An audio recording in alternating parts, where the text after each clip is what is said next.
Whether you're a beginner woodworker just trying to enjoy the craft and the hobby, or you're an aspiring woodworker that wants to make an income off of a side hustle or even be a full-time woodworker, here are my 7 ways that I have found that you can make money as a woodworker. I'm Nick Harrison from Rocky River Woodworks, and I want to help you be successful as a woodworker.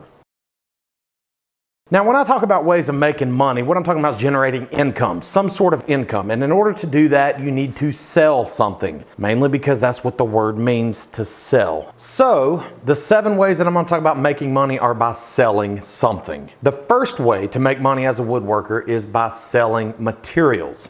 Now, selling materials can be multiple things. You can sell lumber, you can sell consumables, you can sell pre-cut veneers and edge banding and dimensional wood, stuff like that. You can also sell hardwood, legs, knobs, accessories. Let's start with lumber. The way you can sell lumber and actually make money at this is not by selling rough sawn lumber. Unless you have a big sawmill and you are set up for that, you're not going to be able to win the competition for the legitimate sawmills and hardwood dealers. The way you will win the competition is by if a starter woodworker needs a pre-dimensioned 12-inch by 4-inch by 1-inch piece of wood, you can do that because you have a joiner and a planer and they don't. So you buy a rough sawn piece of wood, mill it down. The person is buying that lumber from you, but they're also buying the service from you in the fact that you did all the processing and milling for them. As I mentioned a minute ago, you can also sell the service and the lumber in the form of veneers and edge banding, strips of wood, trim pieces, moldings, etc. Again, you're selling the material, but you're also selling the service and the time it took you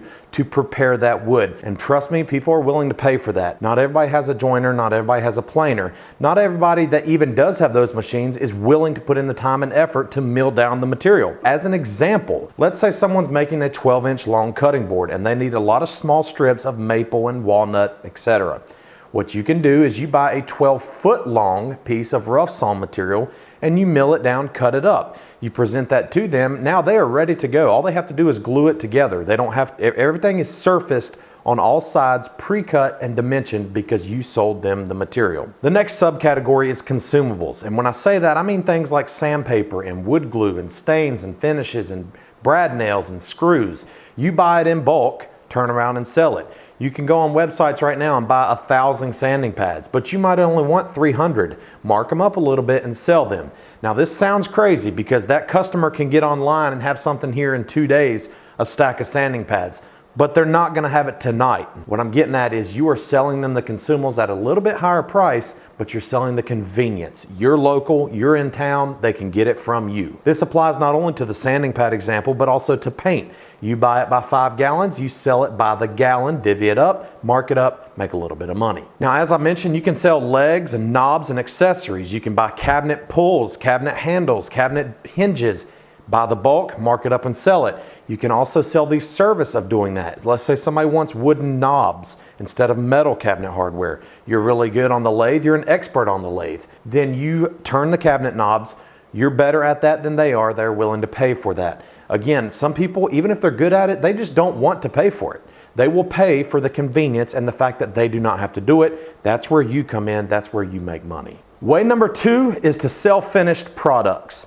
This one might be very obvious. That's what most woodworkers do to make their money. That's the traditional way of making money as a woodworker, is to sell a finished product, whether that's chairs, tables, cabinets, shelves, whatever. There are multiple things that you can sell as a finished product. In fact, I have a free list available for you on my website, a list of 130 things that you can make and sell as a woodworker right now. The list is completely free. Go to my website or click the link down in the description if you want access to that list. Within the aspect of selling finished products, especially when it comes to furniture and larger scale products, but this also can apply to smaller goods, there's 2 ways that you sell those. One is a hope to sell and one is a commission product. A hope to sell method is basically you make something because you like it and you had the materials, you made it just because, but then you hope to sell it. You list it online, you advertise it, you market your product and sell it like that. The second way is a commissioned product. Basically, that is something that you and your customer agree upon before you ever start the project. A lot of times the commission projects are more customized. The client will be involved with picking finishes and stain colors and wood types and sometimes joinery methods and stuff. You base your price based on what they want to suit their needs specifically. The third way to make money as a woodworker is to sell plans. Every time I build a large-scale product, I write my own plans for every single project that I make.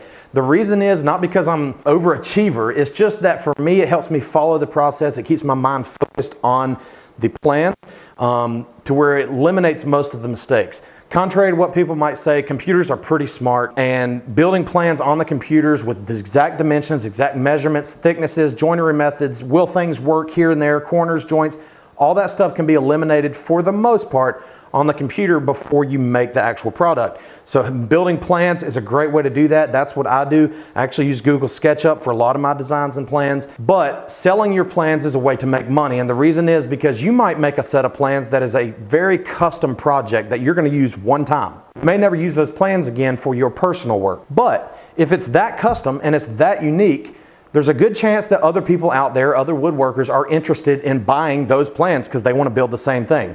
You've already taken the time to make those plans. Why not sell it and recoup some of your money and time that you put into it? There's multiple ways you can sell plans. Most of it's online. Usually selling plans is not something you do in person, but you can sell it on Etsy, your own website, just to friends and family. Whatever the case is, selling plans is a great way to make a little bit of passive income because you've already done the legwork up front. Now you're just recuperating some of that income on the back end. Way number 4 to make money is very similar to way number 3, and that is to sell templates. Now, there's 2 subcategories of selling templates. The first one is going to be digital templates. These are sold online, PDF format, usually. Basically, if you took all the time in the world to make this custom table leg template, this custom router template, this custom jig template, whatever the case is, get some of your money back. If it's that custom and you can't buy it nowhere else, which it must be because you made it yourself, chances are somebody else wants a copy of that template as well. So you can sell the digital templates online in which people download them, print them themselves, or next subcategory is to sell physical templates. Again, multiple ways you can do that. A lot of times you use MDF for like a router template. Basically, you ship them the template. They would put it on whatever they're trying to make, trace it out, use it that way. You can also do acrylic templates, hardwood templates, whatever the case is. The next way to make money as a woodworker is to sell knowledge. You need to be careful with this one, but it is profitable. The reason I say you need to be careful is that if you're selling knowledge, selling your skill set, your knowledge to other people, you need to make sure that you're giving them legitimate value.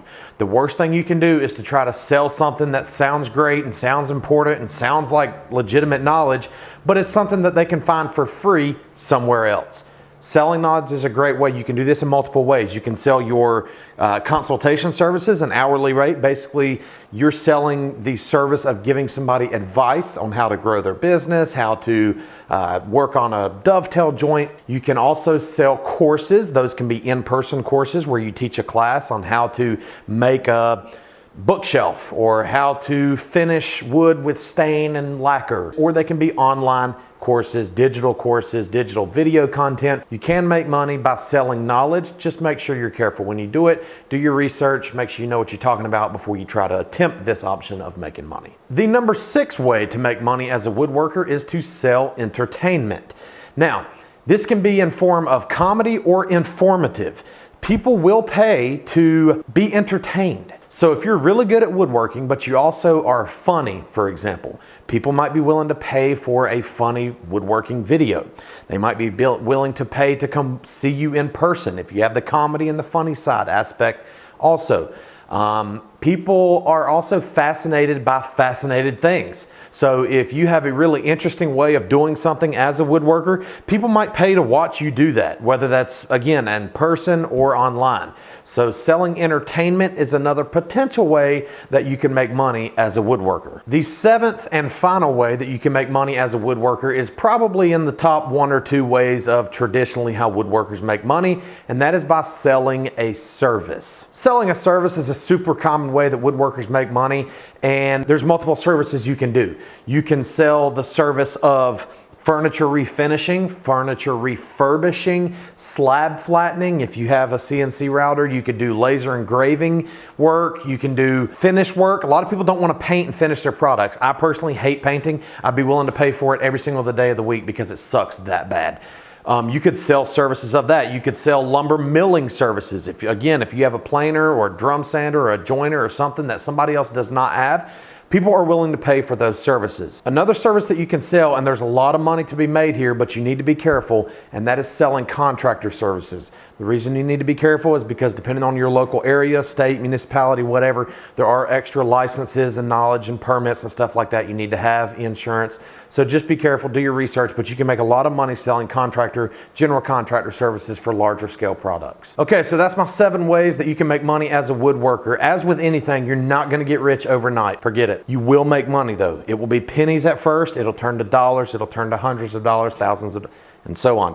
Anything you do, if you stick to it long enough, you'll probably be successful. Just to kind of recap, people are willing to pay for your personality, your unique spin on things, your design, your plans, your way of doing things. People are willing to pay so they don't have to do something.